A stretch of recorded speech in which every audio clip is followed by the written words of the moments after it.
Student, आज हम लोग एक नया टॉपिक स्टार्ट कर रहे हैं जिसका नाम है रस। ठीक है, अब आज हम रस के बारे में पढ़ेंगे कि रस किसे कहते हैं और इसके बारे में मेन चीज़ें और भी हम पढ़ेंगे। ठीक है, तो आइए शुरू करते हैं। रस, सबसे पहले हम देखते हैं कि रस किसे कहते हैं। हम लोग जब किसी कविता को पढ़ते हैं, है ना, जब हम किसी कविता को पढ़ते हैं उससे हमें जो आनंद की प्राप्ति होती है, उससे जो हमें आनंद मिलता है, उसी को हम क्या बोलते हैं, रस बोलते हैं। ठीक है, किसी कविता को पढ़ने से जो आनंद हमें मिलता है उसको हम क्या बोलते हैं, रस। जिसके आनंद की अनुभूति जब हमें होती है उसको हम क्या बोलते हैं, रस बोलते हैं। ठीक है, देखो यहाँ मैंने इसकी परिभाषा लिखी है। काव्य को पढ़ते सुनते समय, ठीक है, या देखते समय पाठक या श्रोता को जो आनंद की अनुभूति होती है उसे ही क्या कहते हैं, रस कहते हैं। ठीक है, जो भी उसको आनंद की अनुभूति होगी काव्य को या कविता को पढ़ने से, उसे ही हम क्या बोलते हैं, रस कहते हैं। ठीक है, रस का शाब्दिक अर्थ ही क्या होता है, आनंद होता है। रस का शाब्दिक अर्थ क्या है, शाब्दिक अर्थ क्या है, आनंद है। ठीक है, रस का शाब्दिक अर्थ क्या है, आनंद है। आया समझ में। तो अब देखिए, रस को काव्य की आत्मा माना जाता है। ठीक है, ये इम्पोर्टेंट चीज़ है, इसको आप देख लीजिए। रस को क्या माना जाता है, रस को काव्य की आत्मा माना जाता है। ठीक है, अब मैं आपको कुछ और बताऊंगी कि जैसे रस को तो काव्य की आत्मा माना जाता है, काव्य शास्त्र में रस, छंद, अलंकार ये सब चीज़ें होती है ना। तो इसके अलावा जो छंद है वो काव्य का क्या माना जाता है, ये भी देख लेते हैं हम। जो छंद है, छंद को काव्य का वस्त्र माना जाता है। रस को काव्य की आत्मा माना जाता है और छंद को काव्य का क्या माना जाता है, वस्त्र माना जाता है। और जो शब्दार्थ है, शब्द और अर्थ, शब्दार्थ को काव्य का क्या माना जाता है, शरीर माना जाता है, काव्य का शरीर माना जाता है। ठीक है, और इसके अलावा इम्पोर्टेंट चीज़ जो हमारे अलंकार हैं, अलंकार को काव्य का, ये तो सभी को पता होगा ना, काव्य का आभूषण।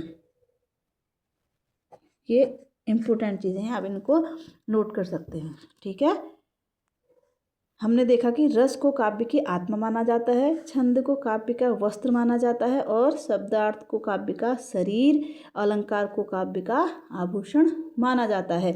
और जो हमारा पूरा काव्य है इसको क्या माना जाता है, एक स्त्री माना जाता है। आया समझ में। ये जो काव्य है हमारा, इसको क्या माना जाता है, स्त्री माना जाता है। तो हम बात कर रहे हैं रस की, जो हमारे काव्य की क्या है, आत्मा है। तो हम उसकी बात कर रहे हैं कि रस, आपको पता चल गया ना, काव्य को पढ़ने से हमें जो आनंद की अनुभूति होती है उसे हम रस कहते हैं। ठीक है, तो देखो, भरत मुनि ने एक अपना काव्य ग्रंथ लिखा था जिसका नाम है भरत मुनि का एक ग्रंथ है जिसका नाम है नाट्य शास्त्र। इम्पोर्टेंट है। ठीक है, तो ये नाट्य शास्त्र रस से संबंधित है। ठीक है, तो भरत मुनि का नाट्य शास्त्र ग्रंथ है, इसमें इन्होंने रसों की क्या की है, विवेचना की है, रसों के बारे में बताया है। ठीक है, नाट्य शास्त्र में उन्होंने, भरत मुनि ने रसों की संख्या कितनी मानी है, भरत मुनि के अनुसार हमेशा पूछा जाता है, भरत मुनि के अनुसार रसों की संख्या कितनी है, रसों की संख्या आप सभी को पता होगा ना, 8।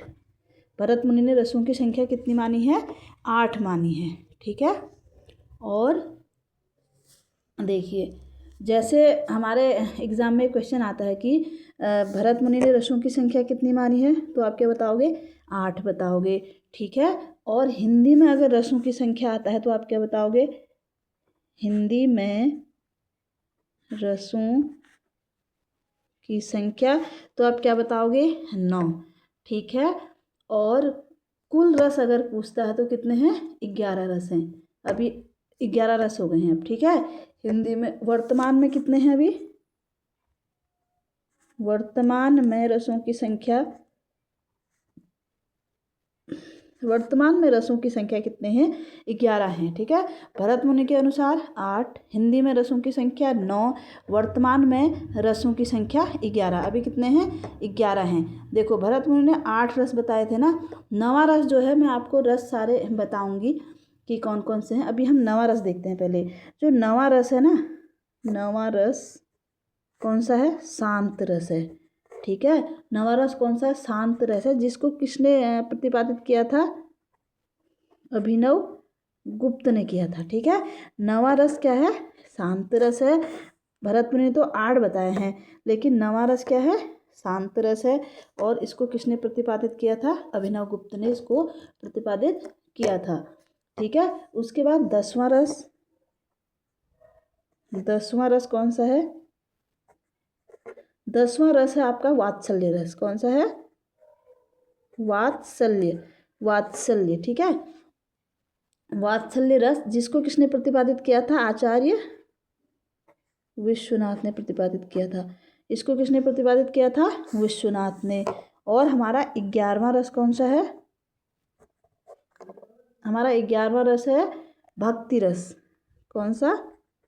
भक्ति रस। और भक्ति रस को किसने प्रतिपादित किया था? रूप गोस्वामी ने। रूप गोस्वामी ने। ठीक है, इतना समझ में आपको आ गया होगा कि रस किसे कहते हैं, और रस काव्य की आत्मा है, उसके अलावा और भी हैं। और भरत का फिर नाट्यशास्त्र में उसने 8 रसों की विवेचना की है। और नवा रस किसने माना है? नवा रस आपका माना है अभिनव गुप्त ने, 10वां माना है विश्वनाथ ने, और 11 किसने माना है? रूप गोस्वामी ने। ठीक है, तो आगे चलते हैं। भरत मुनि ने जो था वो काव्यशास्त्री ग्रंथ लिखा था ना, उनका काव्यशास्त्री ग्रंथ था नाट्यशास्त्र में। ठीक है, और उसमें उन्होंने एक सूत्र भी दिया था। उसमें क्या दिया था? एक सूत्र दिया था। भरत मुनि, हम इसको देखते हैं पहले। ठीक है, भरत मुनि के काव्यशास्त्रीय जो काव्यशास्त्री ग्रंथ था, क्या था? नाट्यशास्त्र था ना उनका ग्रंथ।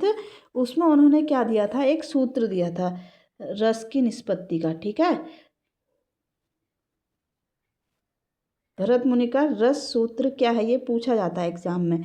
ठीक है, ये आपको याद होना चाहिए। रस सूत्र उनका क्या है? इनका रस सूत्र देखते हैं। विभावानुभाव। ठीक है, विभावानुभाव संयोग, विभावानुभाव व्यभिचारी भाव,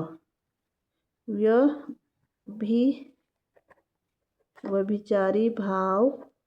ठीक है, अब आगे यहाँ लिख देती हूँ। संयोगाद्रस निष्पत्ति। संयोगाद्रस निष्पत्ति। ठीक है, ये भरत मुनि का क्या है?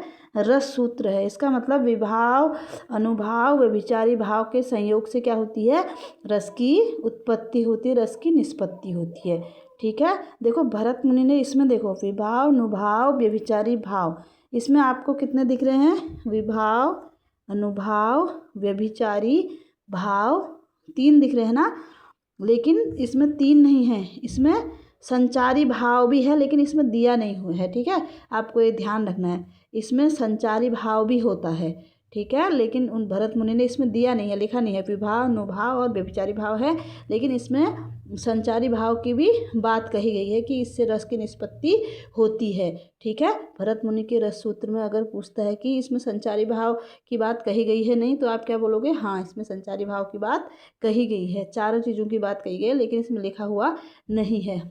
ठीक है, इनका मतलब है कि विभाव अनुभाव और व्यभिचारी भाव के संयोग से क्या होती है? रस की निष्पत्ति होती है। ठीक है, ये हमारा भरत मुनि के रस का सूत्र है, ये हमेशा पूछा जाता है। ठीक है, लेकिन इसमें क्या है? 4 माने गए हैं, स्थायी भाव को दिखाया नहीं गया है। अब भरत मुनि ने, ठीक है, कुल भाव कितने माने हैं? 49 माने हैं। कुल भावों की संख्या कितनी मानी है भरत मुनि ने? भरत मुनि के अनुसार कुल भावों की संख्या कितनी है? 49 है। ठीक है। ये मैं आपको ऐसे बता रही हूँ, मैं रस की पूरी डिटेल आपको नेक्स्ट वीडियो में बताऊँगी। अभी आप बस इतना देख लीजिए इसको। उसके बाद जैसे उनने क्या बताए थे, 8 तो स्थाई 8 रस बताए हैं, तो जितने रस होंगे उतने स्थाई भाव होंगे। 8 स्थाई भाव बताए थे भरत मुनि ने, ठीक है। और 33 क्या हैं, संचारी भाव बताए थे।